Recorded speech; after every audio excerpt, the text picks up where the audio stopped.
Ada seorang ayah 20 tahun meninggalkan anak, tak mau tahu tentang kehidupan anak. Apakah ayah tersebut termasuk anak ayah durhaka? Dan kemana kelak di akhirat pembalasan Allah? Ittaquz zulma, jangan kau buat zalim aniaya, fa inna zulma zulumatun. Kezaliman akan menjadi kegelapan pada hari kiamat. Anak-anak ini punya 5 hak. Pertama, kasih makan. Kedua, kasih pakaian. Ketiga, kasih tempat tinggal. Keempat, kasih pendidikan. Kelima, kasih perhatian. Man ala salasa banatin, siapa yang merawat membesarkan 3 anak perempuan, fa'addabahunna, dididiknya dengan baik, wa zawwajahunna, dinikahkannya dengan orang baik-baik, wa ahsana ilaihinna, dia buat baik sampai mati, falahul jannah, maka surgalah baginya. Datang seorang menjumpai Sayyidina Umar bin Khattab. Umar, anakku ini durhaka, hukum dia Umar. Umar bijaksana, dia tanya anak itu, betul kau durhaka? Umar, apakah kami sebagai anak ini punya hak terhadap orang tua? Ya. Apa hak kami Umar? Mencarikan ibu yang baik, memberikan makanan yang baik, memberikan nama yang baik. Ternyata aku tak dapat 3-tiganya Umar. Ibuku tak baik, makananku tak baik, namaku tak baik. Apa kata Nabi? Laqad aqaqtahu qabla an ya'aqqa alaik. Kau sudah lebih durhaka duluan pada anakmu sebelum dia durhaka padamu. Mudah-mudahan kita tak menjadi orang tua yang durhaka.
Dalil yang dijadikan dasar hukum adalah sebagai berikut.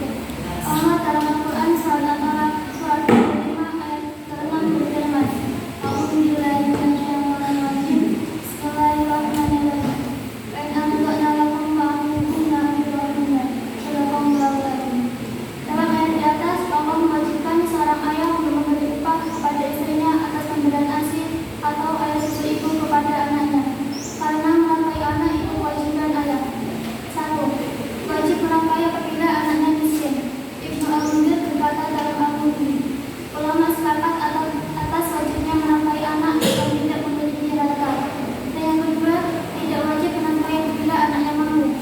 Ulama sepakat bahwa apabila si anak mempunyai harta walaupun dia masih kecil, maka tidak wajib bagi si bapak untuk menafkahinya. Akan tetapi, ulama berselisih pendapat tentang wajibnya ayah memberi nafkah pada anak yang sudah balik dan mampu berusaha tapi miskin. Jumhur atau mayoritas ulama berpendapat tidak wajib memberi nafkah. Demikian presentasi dari kelompok kami. Assalamualaikum warahmatullahi wabarakatuh. Waalaikumsalam warahmatullahi wabarakatuh.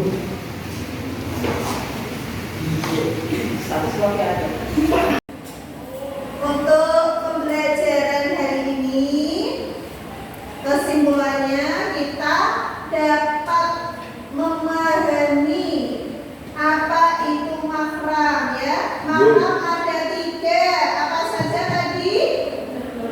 Keturunan, sesusuan, kemudian perkawinan. Setelah kita mengetahui mahram, kemudian kita mengetahui ya kewajiban dan hak suami istri. Kewajibannya apa saja seorang suami dan seorang suami? Nah, memberikan nafkah, kemudian memberikan pakaian, tempat tinggal yang layak untuk istri. Kemudian hak istri yang didapat itu apa saja? Seorang istri itu mendapatkan mahar, mahar yang diberikan seorang suami. Kemudian mendapatkan hak yang bagus, perilaku yang bagus, dihormati seorang suami. Mendapatkan tempat tinggal yang layak, diberikan nafkah, mendapatkan nafkah dari suaminya. Itu hak dari seorang istri. Setelah tadi kita tahu tentang mahram, kewajiban, hak suami istri, kemudian kita mengetahui hikmah pernikahan. Pernikahan, kenapa kita melakukan pernikahan? Kita itu dengan pernikahan itu kita mendapatkan hikmah. Hikmahnya apa saja? Mendapatkan keturunan ya, mendapatkan keturunan, mendapatkan kebahagiaan dalam rumah tangga, mempunyai pasangan ya. Kemudian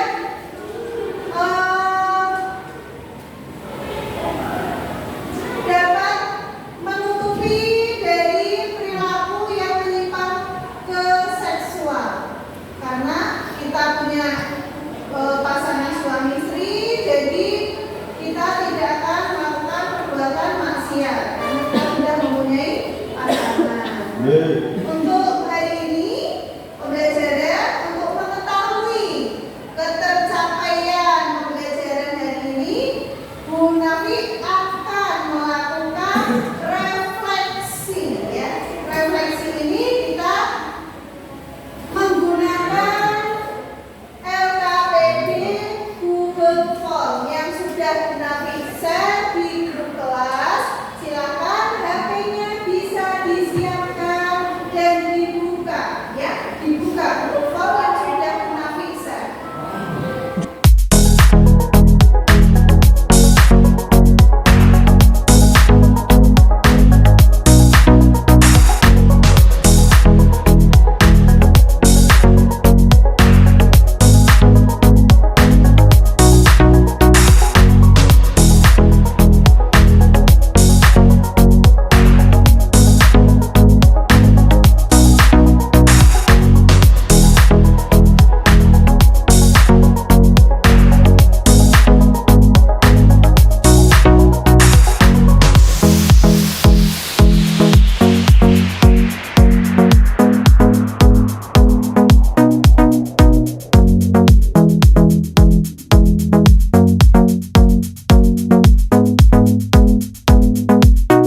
kita tutup pembelajaran